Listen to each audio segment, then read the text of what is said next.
Assalamualaikum warahmatullahi wabarakatuh. Selamat pagi setengah siang anak-anak semuanya. Selamat datang di SMK Negeri 1 Pedan. Perkenalkan ya, nama saya Bu Isti, Bu Wahyu Istiqomah Prabawati, biasa dipanggil Bu Isti. Saya di sini akan mengampu kalian di mata pelajaran dasar desain grafis. Nah, apa sih yang akan kita pelajari dalam mata pelajaran dasar desain grafis ini? Nanti akan saya terangkan. Di sini ada silabusnya. Kemudian untuk jamnya sendiri di sini nanti akan ada 3 jam dalam setiap pertemuan setiap minggunya. Oke, untuk silabusnya dari minggunya. Oke, untuk silabusnya dari dasar desain grafis sendiri, di sini ada kompetensi dasar 1 sampai 12 ya. Untuk 3.1 mendiskusikan unsur-unsur tata letak berupa garis, ilustrasi, tipografi, warna, gelap terang, tekstur, dan ruang. Untuk 4.1 menempatkan unsur-unsur tata letak berupa garis, ilustrasi, tipografi, warna, gelap terang, tekstur, dan ruang. 3.2 mendiskusikan fungsi dan unsur warna CMYK dan RGB. 4.2 menempatkan berbagai fungsi dan unsur warna CMYK dan RGB. 3.3 mendiskusikan prinsip-prinsip tata letak antara lain irama, keseimbangan, kontras, kesatuan, dan harmoni dalam pembuatan desain grafis. 4.3 menerapkan hasil prinsip-prinsip tata letak antara lain proporsi, irama, keseimbangan, kontras, kesatuan, dan harmoni dalam pembuatan desain grafis. 3.4 mendiskusikan berbagai format gambar. 4.4 menempatkan berbagai format gambar. 3.5 menerapkan prosedur scanning gambar atau ilustrasi atau teks dalam desain. 4.5 melakukan proses scanning gambar atau ilustrasi atau teknis dengan alat scanner dalam desain. 3.6 menerapkan perangkat lunak pengolah gambar vektor. 4.6 menggunakan perangkat lunak pengolah gambar vektor. 3.7 menerapkan manipulasi gambar vektor dengan menggunakan fitur efek. 4.7 memanipulasi gambar vektor dengan menggunakan fitur efek. 3.8 menerapkan pembuatan desain berbasis gambar vektor. 4.8 membuat desain berbasis gambar vektor. 3.9 menerapkan perangkat lunak pengolah gambar bitmap raster. 4.9 menggunakan perangkat lunak pengolah gambar bitmap atau raster. 3.10 menerapkan manipulasi gambar raster dengan menggunakan fitur efek. 4.10 memanipulasi gambar raster dengan menggunakan fitur efek. 3.11 menerapkan desain berbasis gambar bitmap atau raster. 4.11 membuat desain berbasis gambar bitmap atau raster. 3.12 mengevaluasi penggabungan gambar vektor dan bitmap atau raster.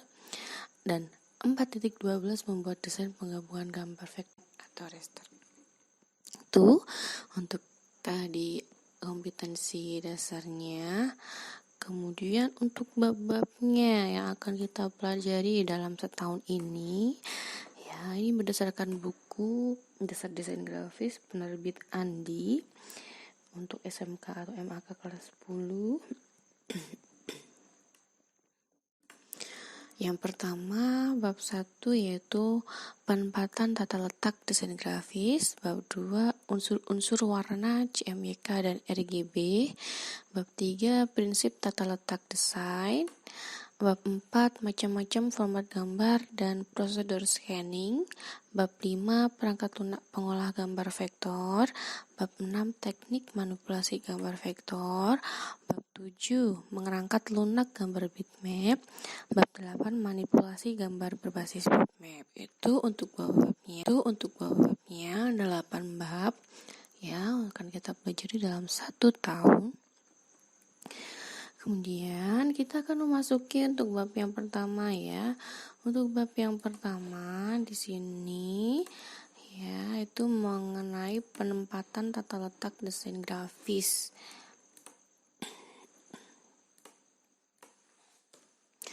KD 3.1 mendiskusikan unsur-unsur tata letak berupa garis, ilustrasi, tipografi, warna, gelap terang, tekstur, dan ruang. 4.1 menempatkan unsur-unsur tata letak berupa garis, ilustrasi, tipografi, warna, gelap terang, tekstur, dan ruang. Nah, unsur-unsur desain grafis dan prinsipnya. Agar menghasilkan komposisi desain yang estetik, harmonis, komunikatif, dan menyenangkan untuk dinikmati para audiens, maka para desainer grafis harus memahami unsur-unsur diantaranya ada garis atau line, ilustrasi atau illustration, tipografi atau tipografi, warna atau color, gelap terang atau value, tekstur, dan ruang. Sebagai seorang desainer, dapat mempelajari tentang tata letak dalam desain grafis. Tata letak adalah seni penyusunan elemen atau konten yang terdapat pada desain grafis agar terlihat sempurna. Keterampilan menata letak desain grafis umumnya digunakan seperti media cetak. Untuk unsur yang pertama itu ada garis. Garis merupakan titik yang bergerak akan membentuk garis. Garis mempunyai panjang tanpa lebar yang mempunyai kedudukan dan arah. Garis merupakan sisi atau batas dari suatu benda, bidang maupun ruang. Unsur penting garis. Garis merupakan unsur terpenting dalam sebuah desain yang mempunyai arti dan melambangkan sesuatu. Garis tidak mengungkapkan gagasan sebagaimana yang kita hendaki. Hal ini dikarenakan oleh masalah ilusi optik yang tidak terkendali yang mempengaruhi kerja objek. Macam-macam garis. Ada garis linier atau garis nyata. Garis semu. Penerapan garis. Nah, kita bahas dulu yang garis linier. Garis linier atau garis nyata. Garis yang dihasilkan melalui goresan tangan manusia bisa terwujud tapi tidak terbentuk. Berikut jenis-jenis garis linier. Garis geometrik, yaitu garis yang dibuat dengan goresan tangan manusia menggunakan alat bantu seperti penggaris jangka yang menggambarkan sifat tepat, jelas, dan pasti. Garis kaligrafis, yaitu garis yang dibuat dengan goresan tangan manusia tanpa menggunakan alat bantu yang sifatnya spontan, bebas, berkombinasi, dan berkarakter mandiri. Garis semu, garis yang secara nyata sebenarnya dilihat tidak ada, namun kehadirannya atau keadaannya bisa dirasakan dengan perasaan hati. Garis struktural, kesan garis yang kita tangkap dari batasan antara bentuk dengan ruang, antara bidang satu dengan bidang lain atau pemisah warna. B. Garis pengikat, kesan garis yang kita tangkap antar alur perpindahan suatu massa dari unsur ke unsur lain. Penerapan garis. Dalam penerapan komunikasi, garis dapat diartikan sesuai dengan gejala yang ada atau terjadi adanya suatu kejadian yang ada dalam kehidupan di sekeliling kita. Unsur yang kedua, ilustrasi. Ilustrasi berasal dari bahasa Latin illustrate, yang berarti menjelaskan. Jadi, ilustrasi merupakan unsur tata letak 2 dimensi yang bertujuan untuk memperjelas suatu maksud atau pesan. Tujuan dan fungsi ilustrasi. Tujuan ilustrasi adalah menerangkan atau menghiasi suatu cerita, tulisan, puisi, atau informasi tertulis lainnya. Beberapa fungsi ilustrasi. Yang pertama, ilustrasi sebagai komunikasi. Ilustrasi berfungsi sebagai penarik pandang atau blik finger. Ilustrasi berfungsi deskriptif, yaitu menggantikan uraian tentang secara verbal dan naratif menggunakan kalimat yang panjang. 3. Ilustrasi berfungsi ekspresif, yaitu menyatakan suatu maksud, gagasan, perasaan, situasi, atau konsep yang abstrak menjadi nyata. 4. Ilustrasi berfungsi analitis, yaitu dapat menunjukkan rincian bagian demi bagian dari suatu benda secara detail. B. Jenis-jenis ilustrasi. Ilustrasi berkaitan dengan sebuah penggambaran yang dipakai pada sebuah desain. Berdasarkan image yang digunakan, ilustrasi dibedakan menjadi: pertama, ilustrasi bitmap. Ilustrasi yang dibentuk oleh susunan raster atau pixel atau titik koordinat dalam suatu grid. 2. Ilustrasi vektor.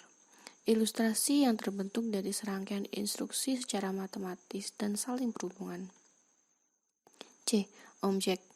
Berhubungan. C. Objek. Objek ilustrasi sangat dominan karena orang akan lebih mudah tertarik pada unsur tertentu. Pertama, objeknya bisa berupa benda. Gambar benda sering ditampilkan sebagai latar belakang dan mempertegas informasi yang disampaikan. Manusia digambar dengan memperhatikan anatomi dan karakter agar bisa mendukung cerita narasi gambar tersebut.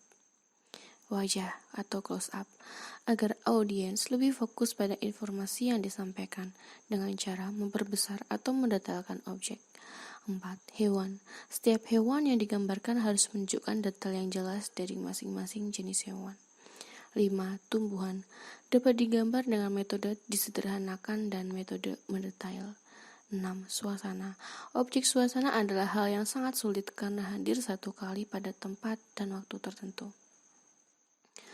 Oke, penjelasan mengenai ilustrasi dan garis. Jadi, untuk pertemuan pertama, saya akan terangkan garis dan ilustrasi dulu. Nanti akan saya jelaskan di pertemuan selanjutnya. Selamat belajar dari saya.